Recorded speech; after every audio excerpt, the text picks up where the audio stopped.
Welcome to another episode of Talking Hospitality. I'm Timothy R. Andrews. And I'm Tracey Rashid. Today's episode is a special one as we bid farewell to our beloved co-host and friend, Sarah Kettel.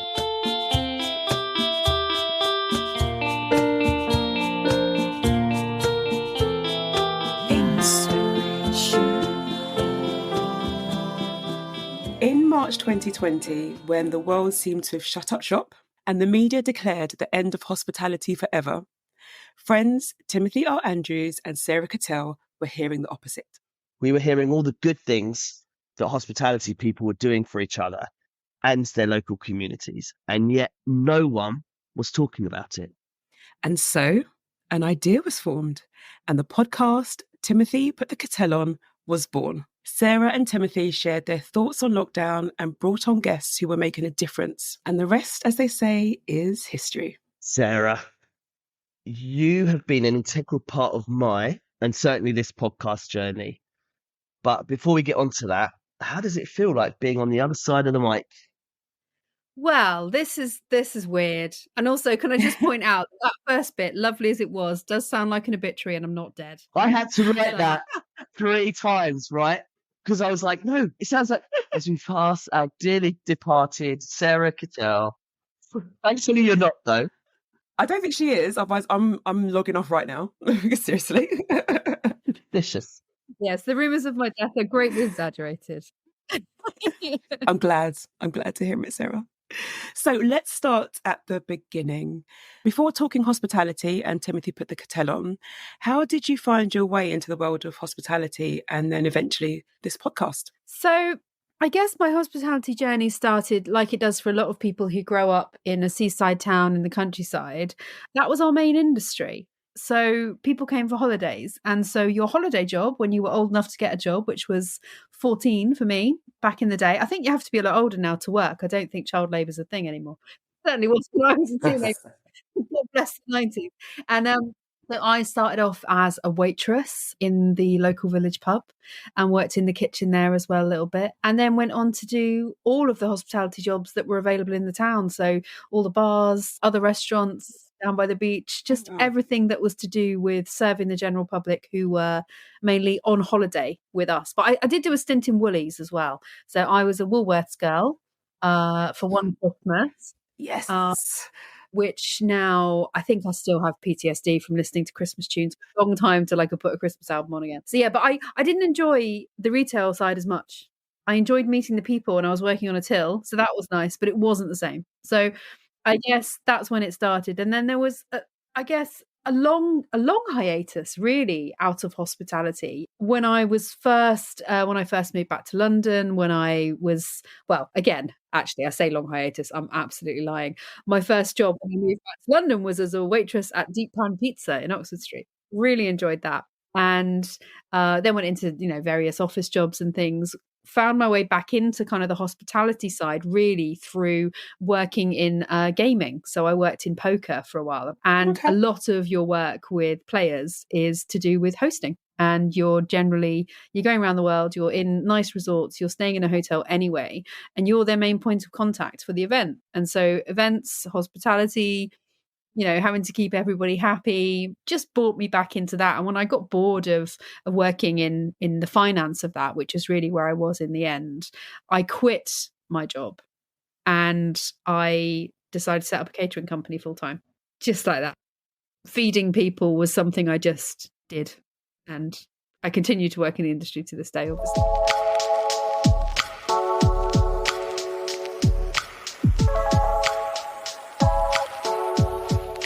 What has been your driving force or philosophy in the hospitality industry? I think, to be honest, there's not a lot of jobs you can do where, even if you are public facing, where you can bring an amount of, I guess, comfort to people, which is, it's going to sound like a weird phrase. I'm trying to find a way to rephrase it and I can't, but soul touching. Not in a creepy, weird way. That sounds fine to me. Sure, you can work behind a counter in my case, Woolworths, or in other people's case, Burberry. But, you don't, if you buy something, you're just buying an object. Some people love shopping, that's great. But it really doesn't give you what hospitality gives you, because it's not holistic experience. Buying something is just, it's an exchange of cash or card for an object, mainly, right? That's not what hospitality is. You are a consumer in a way that it touches everything in your life and can change your life as well. Whereas I don't think that just buying a thing can do that. That's so true. That's so true. Soul touching is right. All the touching. Yeah. Appropriate touching. Obviously appropriate soul touching. We'll call it that. I think that runs throughout your entire passion of when we've worked together, whether it's with school kids or whether it's on this podcast, or if you look at like the MasterChef episode that we had. I mean, actually both of you, because you're both in food, but like you are really engaged in the whole overall, particularly the last part of it when they're all talking about the food and the importance of it and what it means to them. Sarah, you were in that conversation with them. Yeah. And that's what I've always seen by working with you on this, even on the podcast. You see it all the way through. Whenever you've got a guest on there, you will go in there and ask them the question because it touched you. And and it matters. It does matter. It does. And I think, well, we all work in the industry, and anyone who works in the industry knows that there are very few people in this industry who don't just do everything heart and soul and are not fully invested in everything they do every day. Because actually, if you're not that person, you're not really going to get anything done, or at least you're not going to do it well. And it takes a certain type of person. That's not to say that you can't come to hospitality and train to be that person. Of course you can. But there's a certain, I don't know, it's something in your psyche that makes you part of the industry from the minute you step in the door or not.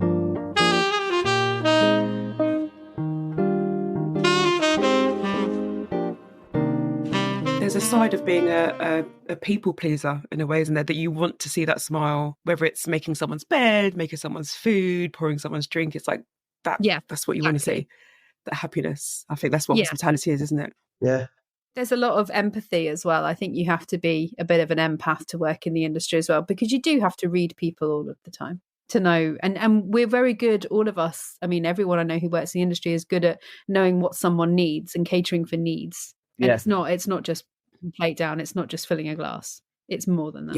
Yeah, it is giving though as well. Like when I did bar, when I was in cocktails, I really enjoyed that because you created something, you put the flavors together. And there's an instant gratification as well when they like it. There's a little magic about that, and that buzz that I really liked in hospitality when I was working in bars, for sure, was that instant. Oh, and if somebody asks you something that isn't quite, how do I pull that together? Right, what do I do? Oh, they want not a traditional ingredient. Oh, we've run out. How can I make that still taste same? And I think that's the whole. If you're in hospitality, that's what you try and get across the board, right? Yeah. And I wonder, it's really interesting you saying about having that sort of instant gratification, because as you know, like there are a lot of people who are neurodiverse who work in hospitality. I would say there are more neurodiverse people than there aren't. And something that's very important to us. And Tim, I know you have ADHD. I'm sure you won't mind me saying that. That's not weird anymore. Again, when we were young, that was an odd thing, right? It's not weird anymore.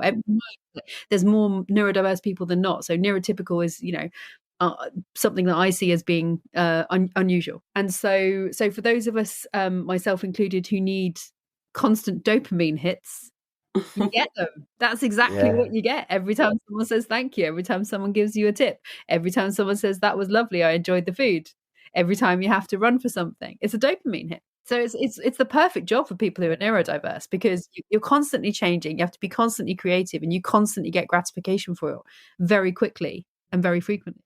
I wish I knew about this so much earlier in my life and my career, because when I was younger, I was the Sainsbury's and the Iceland girl. I did that sort of retail. Oh, did you? And checkouts only. Don't do stacking, thank you. And I always said I would never work in service. It's not my thing. And when I opened my shop, I remember how I felt serving my customers. And I just thought, oh my gosh, have I just been missing out on this whole time? Because I could have been working in this industry years ago. Yeah.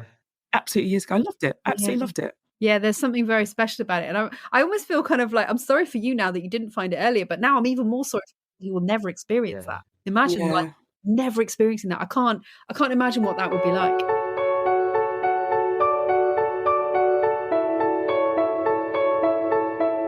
So Sarah, diving into the podcast, what motivated you to start Timothy Put the Kettle On? I don't think it was my idea. I honestly can't remember because all that is a blur. Yeah. I mean, we could talk for hours about how we never thought we'd be in a pandemic, what it's done to us and all that stuff. But actually, yeah, so I don't think it was my idea, but suffice to say, I really like talking. Like really like talking. Really? Really. Yeah, I never picked that up. But this was like a way of validating my talking. So for me, that was like a really, really good thing. And also, like, you will listen. yeah, exactly. Or you can switch it off, and I don't know, so I don't get offended. So that's also good. But yeah, like when I was younger, because I also did, I was in hospitality as obviously my part-time job when I was studying and stuff, and I was in the arts, darling, and I did do a lot. I did do a lot of voice work and a lot of radio, and that was kind of what I always wanted to do. And so having an opportunity to use my voice was, yeah, you can't turn that down, especially when you're sat in your house to do, right? So, but you know, like I said, I just like talking. Everything else was Tim. Like Tim worked out how to record it. Tim did literally all the legwork, and I just chatted. Great. You just came along for the ride. I think we went to Unwind in Waterloo, and we were basically, we'd finished with the schools. We'd done some school with this street food competition with some school kids, and we talked about that on previous episodes. And we were kind of getting outraged about various things. And I think we talked about podcasts maybe doing it, and then the world shut down. And then Sarah and I were just talking on the phone and literally talking about all the stuff that was going on and quite animatedly. And I think we were just like, should we do a podcast? Oh yeah, why don't we do it? What the hell? Okay, I don't know how to do it, Tim. If I leave you to work that out, kind of along those lines. And I think we said we were going to do 4 episodes, and then I was like, yeah, let's do 6. But really, we were originally only going to just do 4 for sure. And then it sort of became 6 because we quite enjoyed it. And it's really funny. If you listen to the first episode, we don't even say who we are. We just go straight in. It's like, you know who I am. You know who I am. I don't need to introduce myself. And we've got hi, yeah. There's stuff going on in hospitality, like so it's a really hard listen. But if any of our listeners that want to hear it, it is on the website, so please do check it out, www.talkinghospitality.com. Just getting the plug in. But it is really very entertaining to see how far we've come. Yeah, I've listened to it. Yeah, if you want a good laugh, listen to episode 1. But you know, someone said to me once, I'm saying someone said to me, I always say that because obviously we all talk to so many people all the time.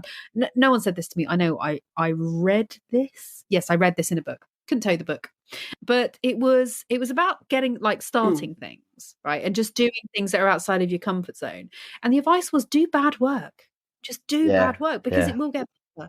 And when you start, no one starts as a master of anything, right? So just do bad work. And we did exactly that. And now we're here. And I think people like to see that journey, don't they? They want to see that journey, and you grow and they kind of come with you. And yeah, when things are polished from day one with certain things, I don't think it works quite as well. Agreed. Yeah. I mean, it started to grow legs into becoming what it was going to become when we got Kemi Akinola on as our first guest. That sort of changed it from being, we're going to talk about to each other for 4 episodes and maybe some people will listen to it, to, oh, actually, there's some really interesting stories that people themselves can share with us. And I think that's what we wanted to get out there, was the issues we were hearing was that the industry is about to be destroyed. And it isn't. There are people still fighting. Sarah actually was very active in that as well. And by having guests, we were able to pull that out and share the fact that hospitality isn't dead yet, and it will come back. And there are a lot of good people doing a lot of good things. And I think that's why we started it, was to get the good news out there. I think in hindsight, it was probably cathartic to some degree. Definitely. It's crazy though. When you think about it, how could hospitality be dead? Like, they kept saying that. It's like, how could it actually? It's going to have a lull, obviously, but how could it honestly be? It was the stupidest thing to say at the time, because everyone was saying, I can't wait to go back to the pub and have a pint.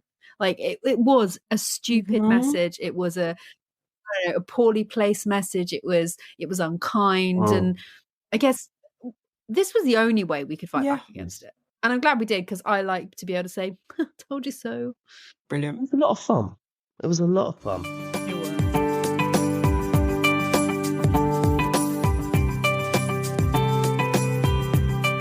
Looking back, what have been your highlight moments or episodes and why?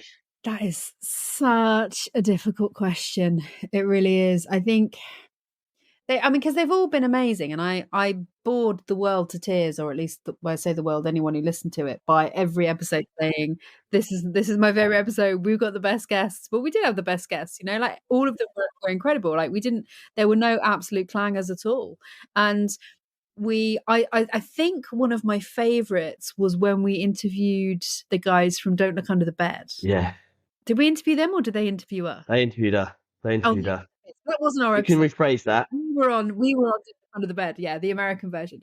But I guess all of the episodes where people gave us a real kind of turnaround story. So like Sebastian Price, for instance, his story about, losing his job and then starting his amazing meal box company. That was really cool. And then he came back on, didn't he, and told us about his new part of his career, which was incredible. And I guess anyone who just came to it with the same energy that matched ours, which was most people, I'll be honest with you. And I think when we got to this season, I felt like the whole energy in the room now really is something quite special, especially now as we're doing round tables. So if anyone's listened recently to the one where we did with the MasterChef finalists, I mean, that was absolute hoot. Yeah. And it was brilliant doing a round table. Absolutely loved that to bits. And I know you guys are going to go on and do more of those. And they're really good because people absolutely love sitting in a room, firstly talking to each other, and then getting to discuss the things that you want them to discuss, which, as it happens, they're really passionate about talking about. I really don't think I could pick out a single one. I would love to say I could, but I honestly can't. Those were my highlights, really. Sarah, your knowledge of our industry is vast, and you've always been about solutions and advice for our listeners.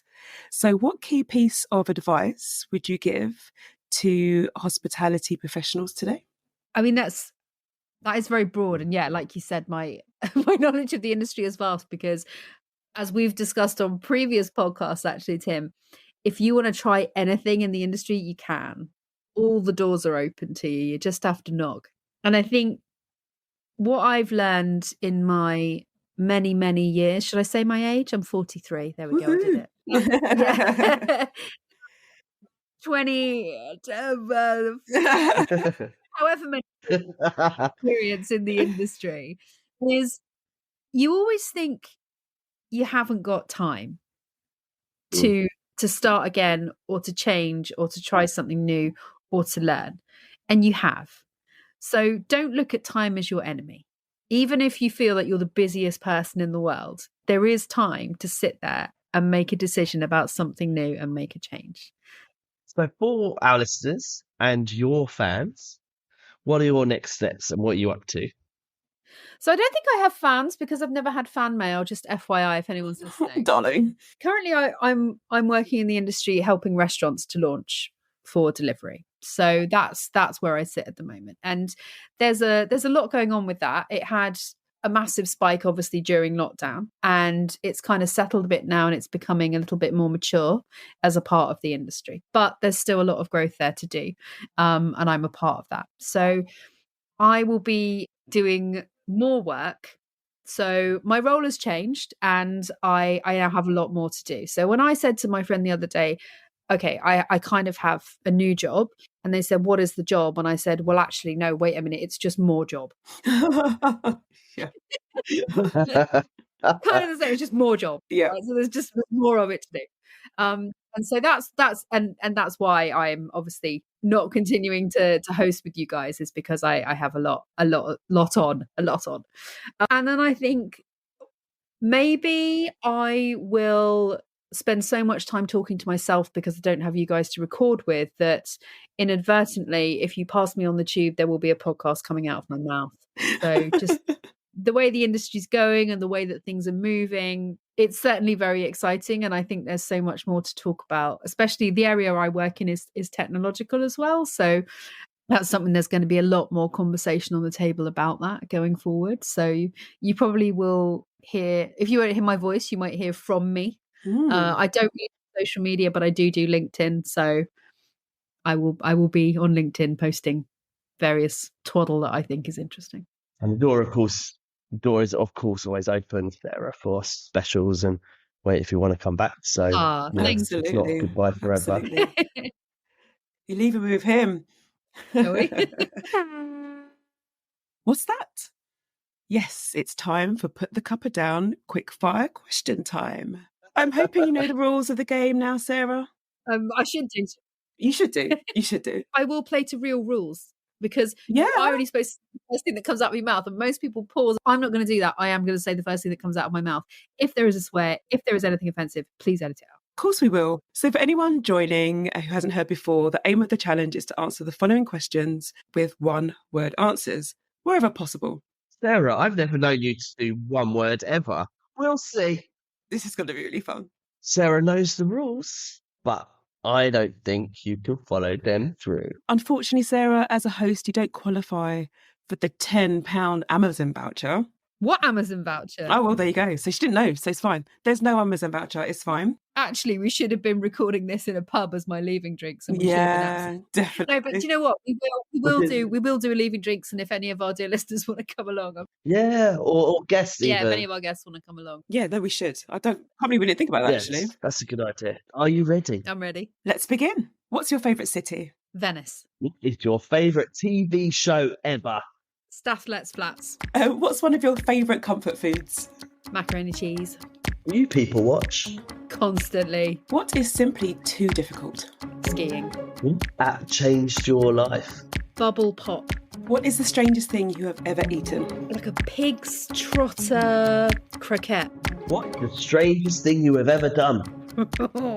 Lied about stealing a library book. What's your biggest takeaway from being on the show? Joy.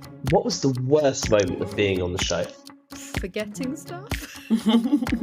If you could have chosen to have interviewed anyone on the show, who would it have been? Jamie Oliver. Who is the person you would never want to meet? Donald Trump. If you were to work at a circus, what job would you choose? Oh, who's the one that does the hanging? What's that called? Trapeze? Trapeze! Yes, trapeze. Do frogs have ears? No. In your next life, what would you like to be? Warm. Would you rather be stuck on a broken ski lift or a broken elevator? Broken elevator. If you were a baguette, how long would you be? How weird is this? That's a terrible question. If a pen is rolling, is it still stationary? Yes. Why shouldn't you trust trees? Goblins. Sarah, because they're shady. Okay, I was like, goblins hide in the trees. You can't trust goblins. Everyone knows that. Well, everyone knows that. Standard. Sarah, that is it. It was your final quick fire round. Thank you so much. I am released. How was it? Yeah. How was it? I don't think I do like it as a guest, actually. I didn't like hard. it. I didn't like it. It has been an absolute pleasure working with you on the podcast. And I'm really glad that I started this journey with you and I've travelled it with you and we've got to know each other a lot better because of it. It has been a privilege. I feel honoured to have done this with you. Really, the biggest privilege that I take from this is to have you as my friend. So thank you. Oh, that is just the sweetest. Thank you. I mean, I've had an amazing time doing this podcast and it's obviously the right time for me to pass the baton on to you, Tracey, and I'm so glad it's you. It could have been any old Tom, Dick and Harry. It's not, thank God. So well, I can be if you want. Whoever you want me to be. You, Tracey, because you're great. Thank you. Tim, you made the right decision, and I know that you'll do a fantastic job with our amazing guests that are yet to come. Well, I've obviously not known you as long as Tim has, but honestly, I'm so glad to have met you as well and to have worked with you. Like I said before, your knowledge is vast, and I feel like I've learnt so much from you, especially on how to read script like you're not reading it. I'm still getting there, but I'm making waves. Yeah. We've recorded some great episodes together. At the end of the day, I just can't believe you're leaving me with Timothy. That's it. Seriously. What can I say? I'm the worst person in the world. Yeah, I'm so the best and the worst at the same time. Can I say sorry, not sorry, Trey? Yeah. feels though like we haven't known each other very long, but that doesn't feel like it at all. It doesn't. feel It doesn't. And I would like to consider you my friend as well. You are my friend, whether you like it. So that's perfect for me. Finally, for one last time, would you like to sign us off? Go on then. Let's see if I can do it in one take. Last time, let's see if I can nail it. To our listeners, thank you for joining us today. Stay tuned for more insightful conversations here on Talking Hospitality. We'd like to thank our brand partner, Graphic Kitchen, you, our listeners, our guests, and all those who've supported us. Please check out talkinghospitality.com for the latest gossip, episodes, blogs, and courses. This is me, Sarah Kettel, wishing you all well. Thank you for listening and stay awesome.